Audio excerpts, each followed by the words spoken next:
Hello everybody, Interi back again with another video. I am on a roll, guys. I am doing this series about Nadal, Federer and Djokovic.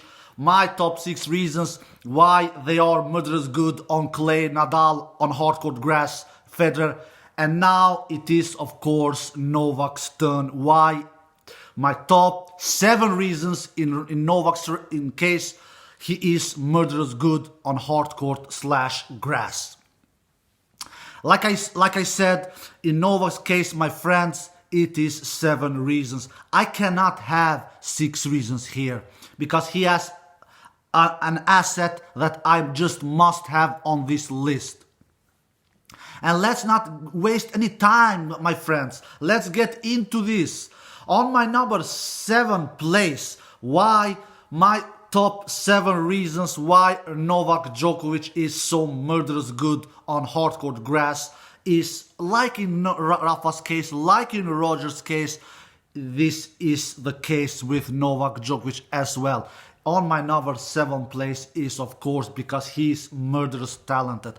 You cannot go anywhere in sport, like I have said last couple of days now, if you are not talented. It all starts with talent. And like I said yesterday, you have to have both talent and hard work.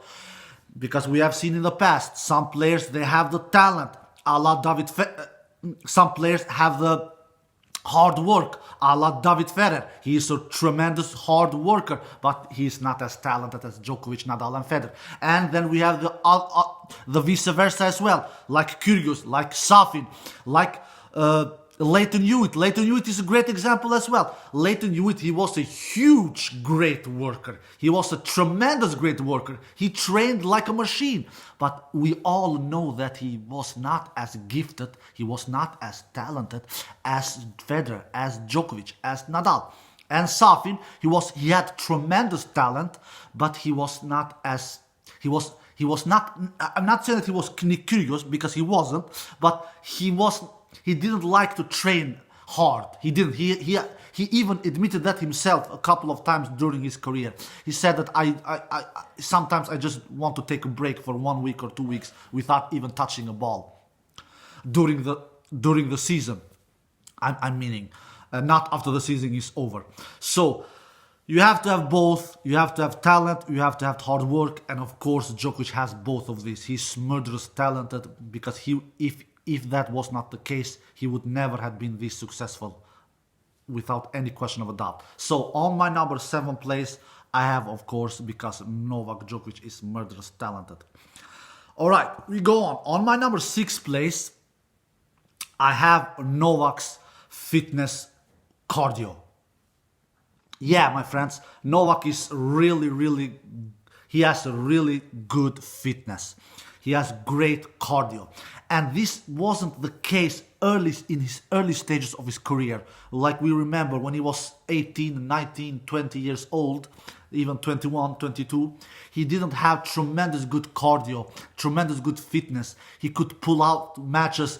I remember one match against, I believe, Andy Roddick, if I'm not mistaken, 2009 or 2010, one of those years, I don't remember exactly, 9 or 10, something like that. I remember in Australian Open against Andy Roddick, Novak, he pulled out a match against Roddick because of the heat. We all know that in Melbourne, during the Australian Open, it can be tremendous hot, and the degrees can be crazy high. So it is not easy to play that kind of conditions. But Federer, Nadal, I have never seen Federer, Nadal being pull out matches because of that it has been too warm. But that has happened to Djokovic in Australian Open against Roddick, 2009 or 2010, one of those years. I don't remember exactly. So, but Djokovic, he didn't have tremendous good fitness when he was younger. But after his murderous year, 2011 and forward, he, of course, when he changed his diet and things like that, he has improved his fitness, and nowadays, and the last couple of 8, 9, 10 years, he has been one of the most fitness tennis players in the world. But Somebody asked me a question, do you believe that Novak has better fitness than Nadal? No, I don't believe he had better fitness than Nadal. In my opinion, Nadal has the greatest fitness of all time. And I've gave my argument to that in another video. I don't want to go in this video as well. But Novak has great fitness, so it has to be on this list. So on my number 6 place, it is Novak's fitness cardio. On my number 5th place, I have Novak's shot tolerance. Novak has great shot tolerance. Novak is a baseline striker. Novak is a baseline grinder. Novak is a baseline player. Novak is not Federer, where Federer plays ultra aggressive first strike tennis. Novak has a similar tennis style like Rafael Nadal. That's why when Rafa and Novak face each other, the matches are grueling, long exchanges, because two similar styles face each other. So Novak, exactly like Nadal, has great shot tolerance. He doesn't stress. He trades. He blows from the baseline. He waits for his opportunity, and when he gets an opportunity, he can do winners both with his backhand and with his forehand, especially with his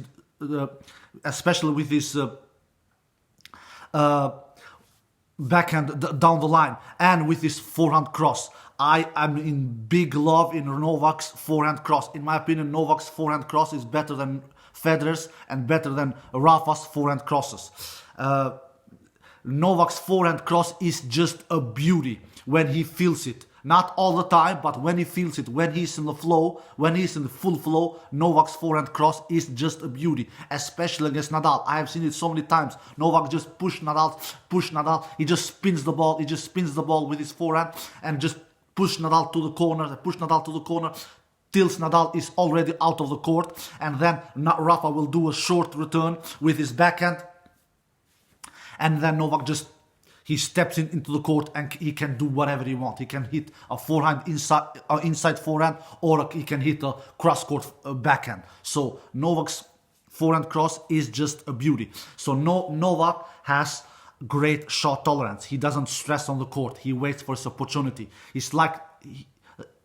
Again, he's not like Federer. Federer, he wants to pull the trigger as fast as possible. That is not the case with Novak. So Novak has great shot tolerance because he is a great baseline player, exactly like Nadal. So shot tolerance is on my number 5th place. On my number 4th place, my friends, I have Novak's consistency. You cannot be this successful, exactly like Rafa's case, exactly like Roger's case, and this is, of course, the case with Novak Djokovic as well. You cannot be this consistent, this successful, if you're not consistent. And Novak, of course, is consistent, especially after his big breakthrough in 2011 and forward. He has won, I believe, at this point, 76 ATP Tour titles in all in all. He has won 16 Grand Slam titles. I believe he has played 25 Grand Slam finals. I believe he has won 34 Master 1000 titles. He has been world number 1 over 200 weeks. He's chasing Roger Federer in that scenario. He's near of being world number 1 for 300 weeks. So, just to mention some of Novak's great stats, you cannot have all these numbers to your name and not be consistent. So of course he's consistent. It's no question of a doubt about that. But is he consistent as Rafa? No. This is the case exactly like I said in Roger's case. He isn't as consistent as Rafa. Novak can disappear for 40 minutes, for 1 hour. He can just give a set away with 6-1 or 6-2. That is never the case with Nadal. I'm not saying that Rafa hasn't lost a set with 6-1 or 6-2, but Rafa doesn't give away sets. When he has lost sets with 6-1 or 6-2, his opponents have done his set of his life. And that is not the case with Novak and with Roger. Novak and Roger cannot play each and single point, each and every point like match points. They cannot do it. they just don't have that consistency in their bones, and Rafa has it. That's why Rafa, to me, I've said it so many times and I will say it again in this video, Rafa is the most consistent tennis player of all time. He never gives 3 points away, and that is not the case with Novak Djokovic and with Roger Federer. Novak Djokovic gives 3 points away, not all the time, of course, but sometimes here and there. And that's what you don't need to do. You match of your life to beat Novak Djokovic all the time. You don't need to do it. Stan Wawrinka didn't do that in US Open. Dominic Thiem didn't do earlier this year. Dominic Thiem didn't do that in French Open earlier this year. Cecchinato didn't do that last year in French Open. So you're getting my point. So Novak is not consistent in that department like Rafa Nadal is in every single point. That is not the case. But Novak is still consistent in showing results, in producing results, in winning titles, in winning slams, in going to Grand Slam finals. So in that scenario, Novak is definitely consistent. You cannot be this successful like Novak Djokovic has been throughout his career without being consistent. So on my number 4th place, Novak Djokovic. It is Novak Djokovic consistency level. On my number 3rd place, I have Novak's defensive skills. Novak is he's a really good defensive player. He's a great defender. He can chase every single ball. He's a great athlete. He has great body. He's super fast on the court. So especially when he was a little younger, I'm not saying that maybe he isn't as great defensive nowadays, because he's after all 32 years old, and it is common sense that you older you get, you slower you get. Everybody knows this. But he's still very fast. So Novak is, without any question of a doubt, one of the fastest tennis players in the world. Without any question of a doubt. He is one of the fastest tennis players in the world, even today. So he chases every single ball. He has that ability to glide on the hard court like nobody else. You all have seen how Novak, how he glides on the tennis court, on hard courts, I mean, both in US Open, both in Australian Open. He just glides. You can hit, you can push him to the corners. He can glide both to the left and to the right, and he can do passing shots to you like nobody else can do. So I know that some other players can do passing shots as well, but none of the other players can glide like Novak Djokovic. Novak Djokovic is a great defender. Now, is he a greater defender than Rafa Nadal? Not on clay, absolutely not. On clay, no. It is not even a debate there. Who is the best defender on clay? It is, of course, Rafa Nadal. But on hard court and on grass, that can be discussed. Maybe he is even a better defender than Rafa Nadal on hard court and grass. Maybe. I'm not sure about that.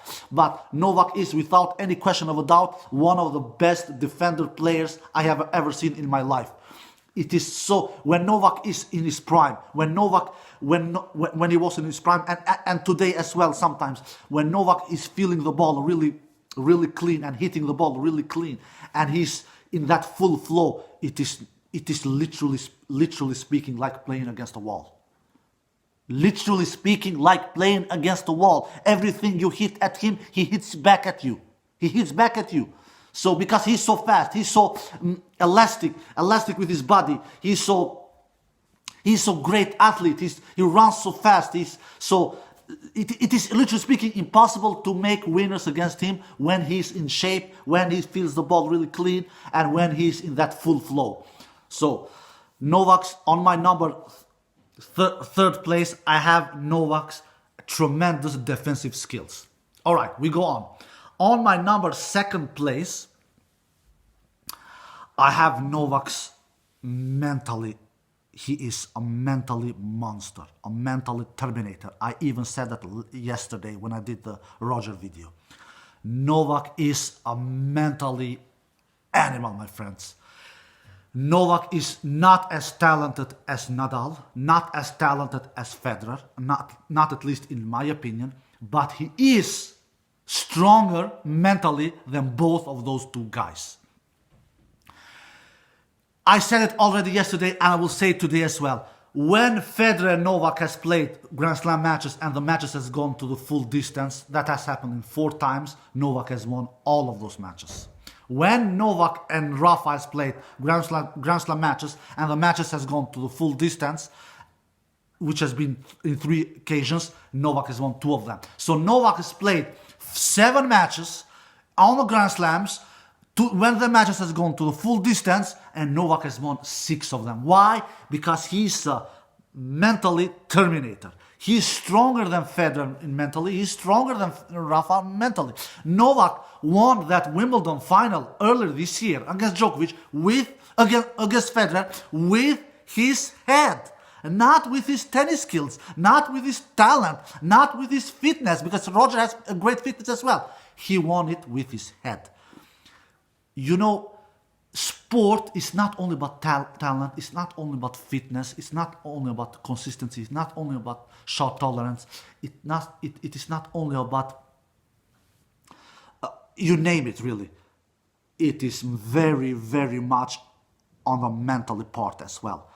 It is you win many matches with your head, you lose many matches with your head as well. And oh my God, Novak Djokovic has won many tennis matches throughout his career with his head, because he is a mentally monster, a mentally terminator. You don't want to play close matches against Novak Djokovic, especially in the slams. I'm not saying that he has won all the close matches throughout his career in the slam, because he hasn't. He's not a machine. He is a human being like the rest of all of us as well. But he is stronger mentally than his big 2 rivals, Federer and Nadal.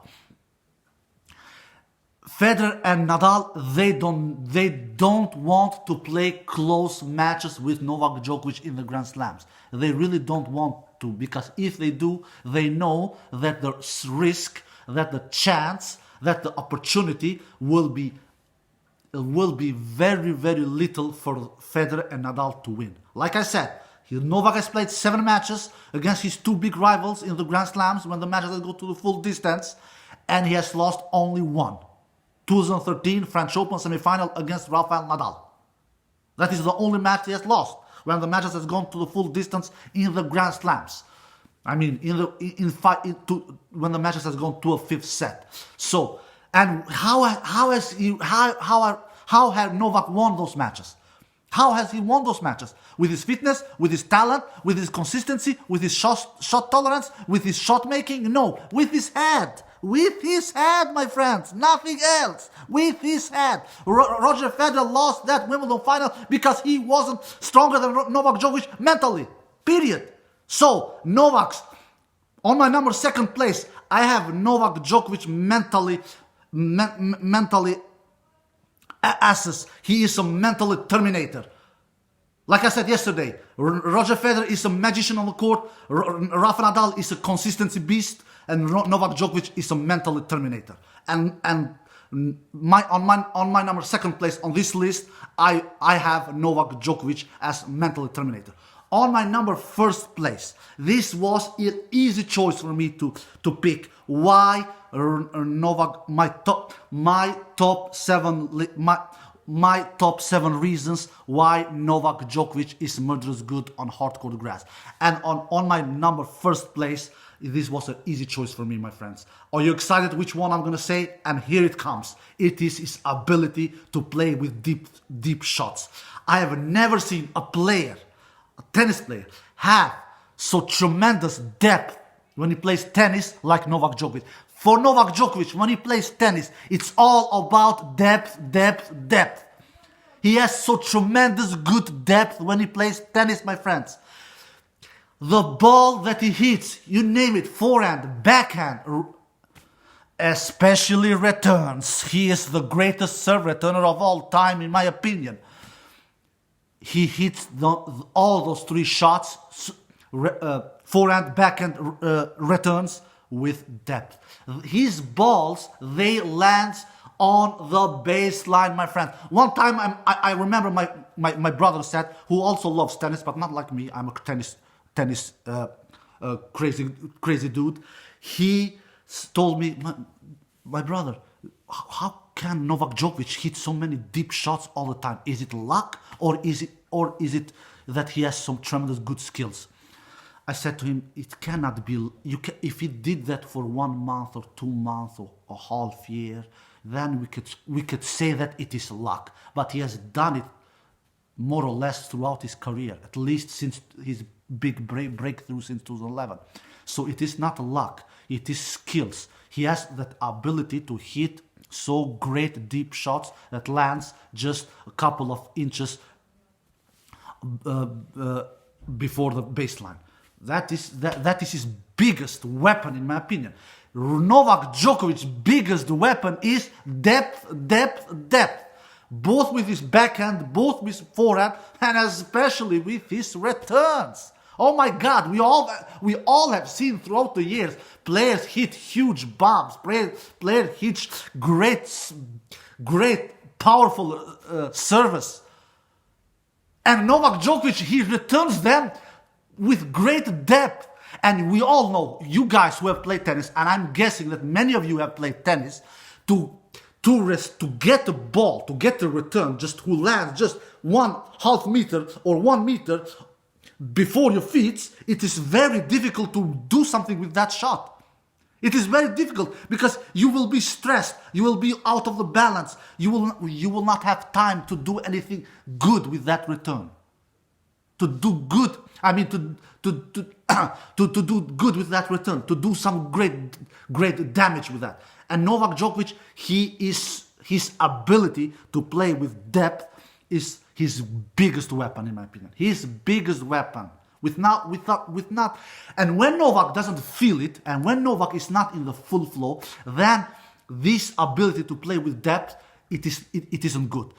And what happens in that scenario? He can make a lot of unforced errors because he wants the depth. What happens? It doesn't land before the baseline, but it lands long.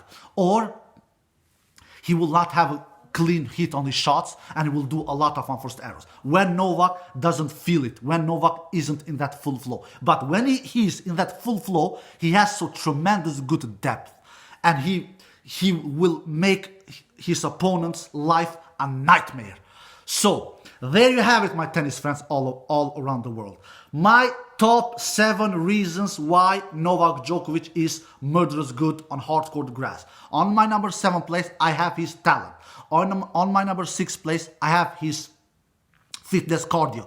On my number 5th place, I have his shot tolerance. On my number 4th place, I have his consistency level. On my number 3rd place, I have his defensive skills. On my number 2nd place, I have his that he's a mentally terminator. On my number 1st place, without any question of a doubt, is his ability to play with depth. Nobody in the tennis history that I have ever seen plays better and has played better tennis and has played with better depth than Novak Djokovic. And that is on my number 1st place. Alright guys, I hope you enjoyed this series about Rafa Nadal, Roger Federer and Novak Djokovic.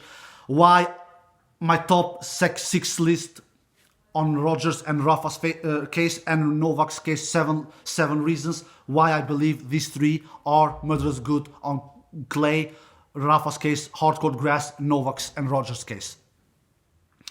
Alright guys, I hope you enjoyed this video. Take care and bye bye.